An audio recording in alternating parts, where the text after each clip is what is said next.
नेपाल के काठमांडू में पहुंच गए हैं सुबह सुबह और आज हो गए 19 सितंबर 2024। हमारी यात्रा का है आज 11वां दिन। अधिकतर नेपाल का जो हिस्सा है ऊबड़ खाबड़ इलाकों में यानी खड्डे वगैरह है वहाँ पे। अब हमारी बस वहाँ से बेक होकर के आ रही है और इस जगह के ऊपर स्टे का रहेगा और ये आगे रास्ता आ जा करके बंद हो जाता है। ये देखो यहाँ पर भी सड़क बहुत ऊँची तरह से है और ऊँची से होकर के गुजर रही है। यहाँ काठमांडू में जाकर के कुछ अच्छी सड़कें देखने को मिली है, अदरवाइज रास्ते बहुत ज़्यादा ख़राब थे। और हम पहुँच चुके हैं यहाँ पे काठमांडू पशुपतिनाथ की नगरी के अंदर। नेपाल में यहाँ पर इस तरह की जो गाड़ियाँ चलती है, इसके देखो नंबर प्लेट ग्रीन, रेड और ब्लैक अलग अलग तरह की होती है। फोटो सारे है, एक फोटो भी देता हूँ, एक फोटो लक्ष्मी पूजन वास्तु पूजन के रहने वाली चीज, ये पंचधातु से बना है। एक फोटो एक पैसे दोनों दिया।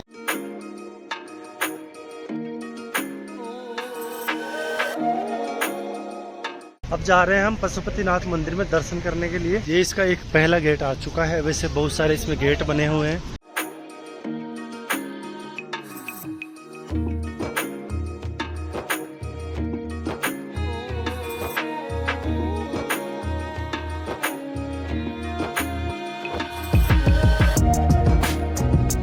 यह है सामने वाला पशुपतिनाथ का मेन मंदिर। और यहाँ नदी के किनारे यहीं पर देखो जो शव होते हैं, जो मर्द शरीर होते हैं, उनको यहीं पर जला दिया जाता है। इसमें एक के ऊपर एक रख कर के 2-3 लोगों को एक साथ जला दिया जाता है, क्योंकि भीड़ रहती है। तो देखो वो आधे हो चाहे किसी भी जले हो, सबको अगर आधा भी जल गया तो उसको वापस इस नदी में डाल देते हैं, जो बह करके आगे निकल जाते हैं। हमारे गाइड ने कहा कि यहाँ मोबाइल अलावा नहीं है, तो क्या पता मोबाइल अंदर फ़ोटो क्लिक करने दे या नहीं करने दे, तो बाहर से आप देख लीजिए। और फोटो में इसमें अटैच ही कर दूंगा पशुपतिनाथ की।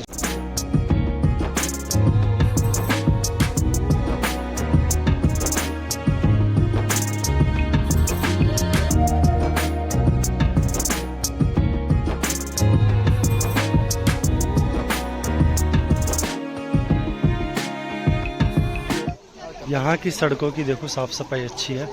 यहाँ के लॉकर है।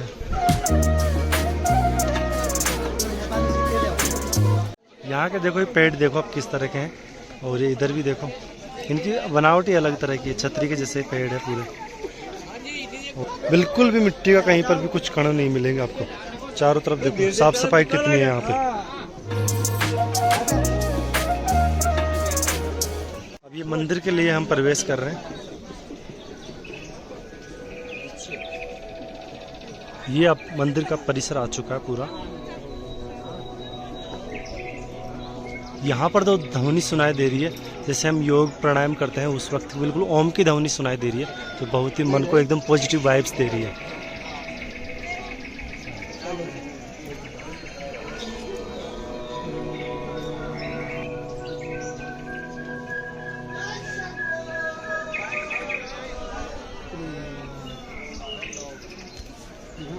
साफ सफाई के मामले में तो वास्तव में बहुत शानदार है मंदिर।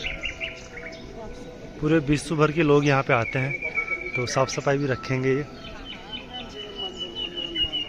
बहुत ही शानदार। बैकग्राउंड में ये जो ध्वनि सुनाई दे रही है, ये और भी सुंदर लग रही है। यह है इसका मुख्य दरवाजा। अब यहाँ पर इसके बाद में फोटोग्राफी अलाउड नहीं होगी। ये सभी घर जो अधिकतर बने हुए लकड़ी के बने हुए हैं।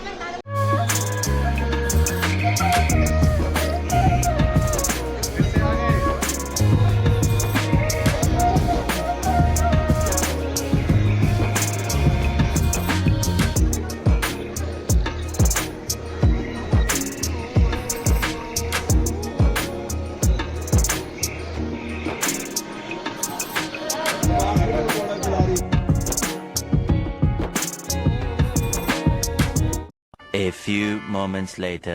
यहाँ पर अभी मेरे मोबाइल को जब्त कर लिया था और फोटोग्राफी बिल्कुल बैन है। तो फिर क्या हुआ, भाई मोबाइल तो उन्होंने जब छीन लिया मुझसे, और मैंने कुछ फ़ोटोज़ रिकॉर्ड कर लिए थे, वीडियो रिकॉर्ड कर लिए थे। अब वो ले गए मुझे पुलिस के पास में।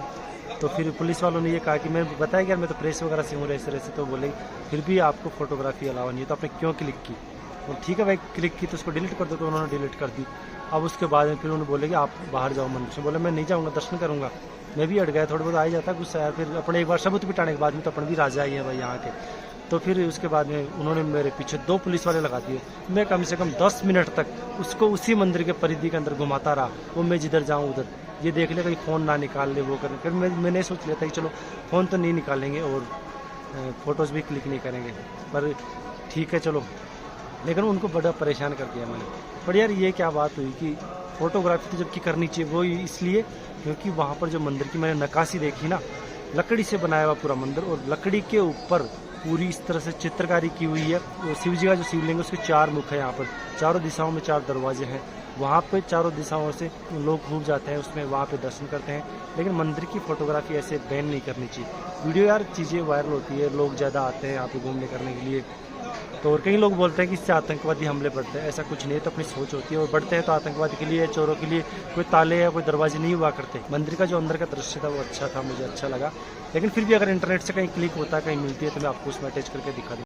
यहाँ पर सभी तरह की जो बिल्डिंग्स है ना रेड कलर की ही है। ईंटें जो होती है रेड कलर की होती है, लेकिन इसके ऊपर ही लोग कुछ कलर भी करते हैं, कुछ परत वगैरह इसी तरह की चढ़ा देते हैं। और इधर सामने की तरफ है मंदिर। लेकिन तुम्हारा भाई जुगाड़ी आदमी है, कहीं ना कहीं से कहीं ना कुछ शॉट जरूर निकाल लेगा। और मंदिर का ऊपर का दृश्य मैं दिखाऊंगा आपको ना। तो मैं इधर एक जगह है ऊपरी तरफ, उधर आ गया हूँ। यहाँ से जूम करके कुछ ना कुछ दिखाने की कोशिश करूँगा। तो चलते हैं वहाँ पे। मंदिर तो वैसे सामने ही है, देखो वहाँ पर, लेकिन थोड़ा और पास में चलूँ। अब यहाँ से देखो बिल्कुल साफ आपको मंदिर ये दिखाई दे रहा है यहाँ पे। और मैंने शूट क्या किया था, इन लकड़ियों को तो किया था, मंदिर के जो गुंबद बने हैं इनको तो शूट किया था उसमें। यहाँ पे बिल्कुल शांति तो रहती है, शोर शराबा इतना नहीं है, साफ सफाई का थोड़ा ध्यान रखा गया है यहाँ पर। तो ये है पशुपतिनाथ का मेन मंदिर, जो आप देखो कितना सुंदर ये लग रहा है। और इसी जगह पे फोटोग्राफी मुझे बैन कर दी थी। देखो यहाँ पर जो भीड़ लग रही है ना वहीं पर है। और मेन मंदिर की जो मूर्ति है वो भी बिल्कुल बीचों बीच है, चारों दिशाओं में से इस पे यहाँ पर लोग आते हैं दर्शन करते हैं। सेम इसी तरह का पशुपतिनाथ का मंदिर भी।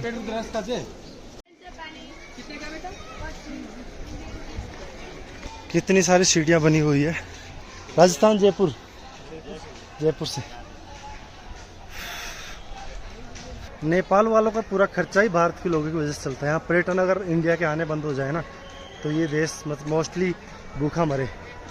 और इनकी जो जीडीपी कुछ बची हुई है वो भी इंडिया की वजह से बची हुई है। अगर पर्यटक यहाँ पे नहीं आए तो इंडिया के आसपास के तिब्बत के कितने लोग इनको सपोर्ट करते हैं। और मैं तो अभी जितने भी लोगों को देखा यहाँ पर मोस्टली इंडियन ही थे।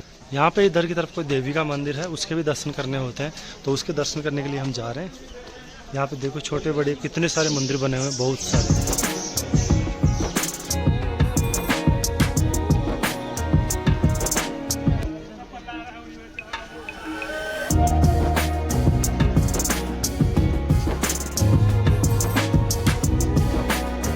देखो इधर से भी दिख रहा है यहाँ पे पशुपतिनाथ का मंदिर। ये यहाँ से क्लियर स्पष्ट दिख रहा है मंदिर। और जस्ट उसके नीचे मंदिर है, 3 मंजिल का ये मंदिर है। देखो ये लकड़ियाँ हैं, इसमें देखो ब्लैक जो हो रखी है, काली काली लकड़ियाँ हैं, इसमें थोड़ा स्पष्ट नहीं दिख रहा। और यहाँ से मंदिर का व्यू दिख रहा है।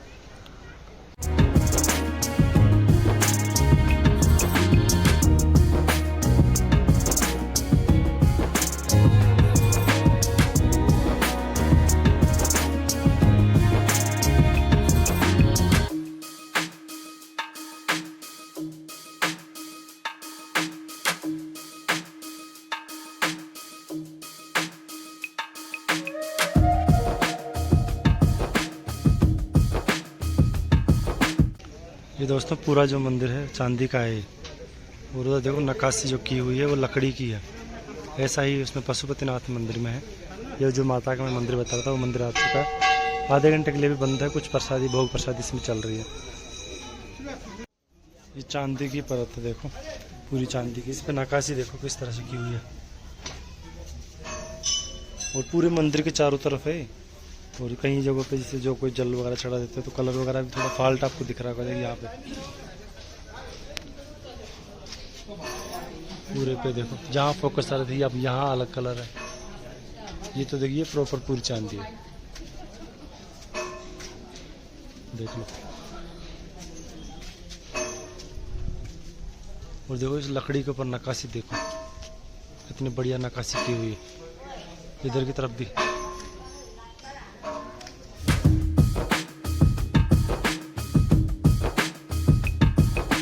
गाड़ियों को कितना मॉडिफाई करके रखते हैं, बहुत ज़्यादा मॉडिफाई कर रखी है। जगह जगह पर कुछ ना कुछ नाम वगैरह ऐसे चिपका के रखते हैं। ये देखो पुरानी गाड़ियाँ हैं जो इंडिया में शायद बंद हो चुकी है। देखो इनको यहाँ पर लोग टैक्सी के रूप में ऐसे यूज़ लेते हैं, लेकिन बहुत ज़्यादा मॉडिफिकेशन चिट्टे वगैरह चिपका के रखते हैं।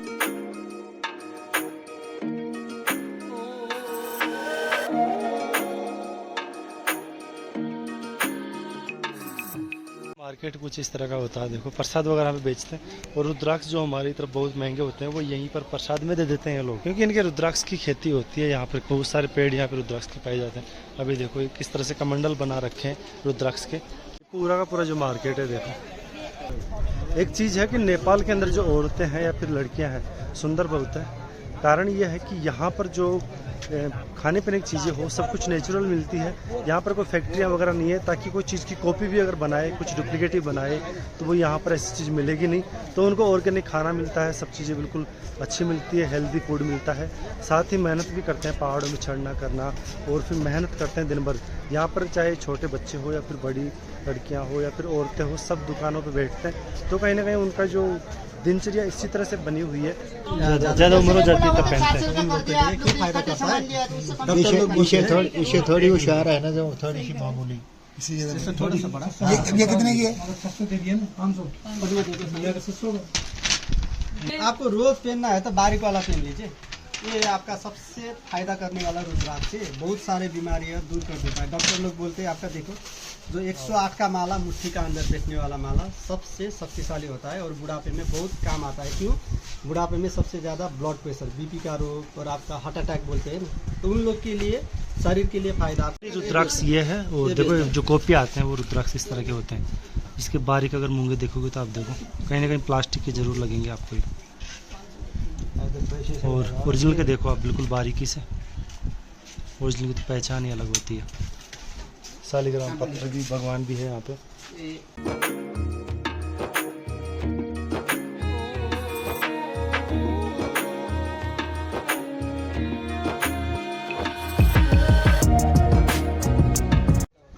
एक मुखी रुद्राक्ष लगने को तो ओरिजिनल ही है पूरा, जिस पे लिखा हुआ सर्टिफिकेट भी दे रखा है इन्होंने।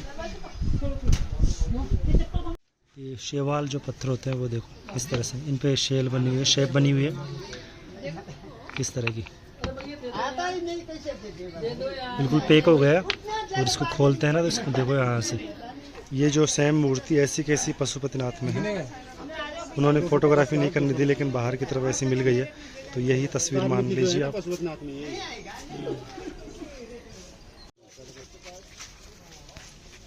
ये है क्या शालिग्राम? यहाँ भी इस तरह यहाँ भी। अच्छा ये इधर की तरफ भी शालिग्राम भगवान है। और ये क्या है फिर? सब शालिग्राम। फिर उनकी बनावट तो अलग है। इसमें चक्कर होता है, चक्कर होता है, गोल्ड होता है, ऐसा करता है। अच्छा, ये सभी कच्चे रुद्राक्ष की मालाएं हैं।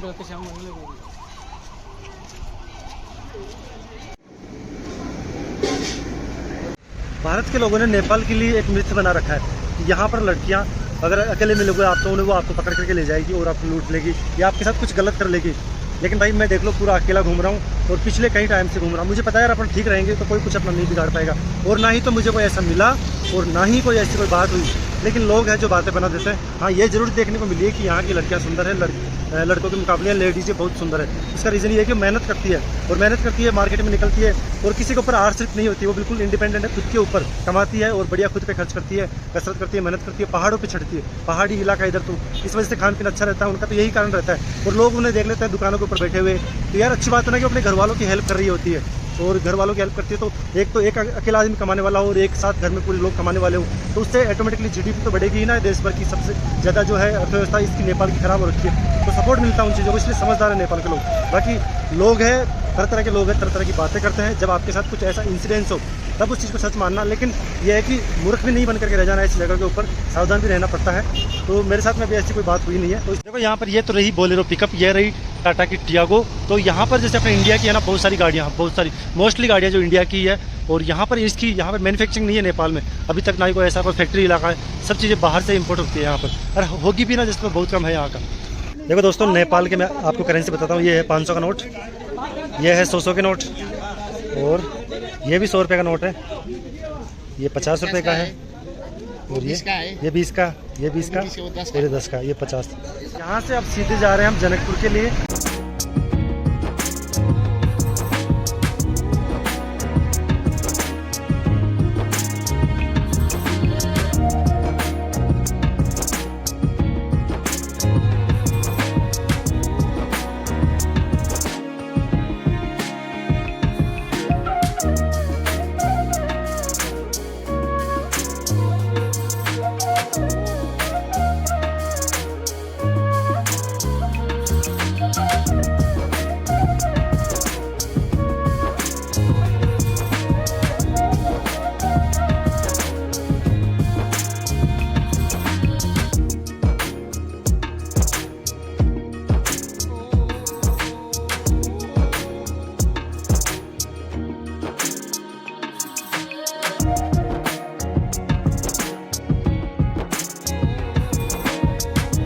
यहाँ का नज़ारा देखिए दोस्तों, बहुत ऊंचा पहाड़, बहुत शानदार। तो अब काफ़ी देर के बाद में हम यहाँ पे चाय बना रहे हैं, और चाय में पीता नहीं हूँ, आपको पता है। तो जो लोग यहाँ चाय पीते हैं, कॉफ़ी पीते हैं, या और कोई दूध वगैरह पीते हैं, तो उनके लिए यहाँ पे रोक दी है हमने। और ये देखो यहाँ पर सामने खड़ी है हमारी ओम शांति वाली बस, और यहाँ पर बहुत ही शानदार तरीके के यहाँ पर पहाड़ है, तो उनका व्यू भी हम आपको दिखाएंगे। चलो बस को रुक गई है और दिखा रहा हूँ मैं आपको बाहर का नज़ारा। ये देखिए कितना गजब का लुक आ रहा है यहाँ पे।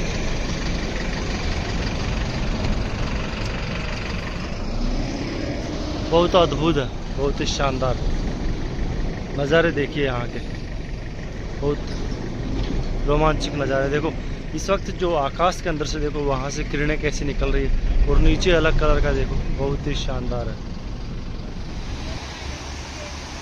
देखो यार कितना शानदार व्यू आ रहा है यहाँ से।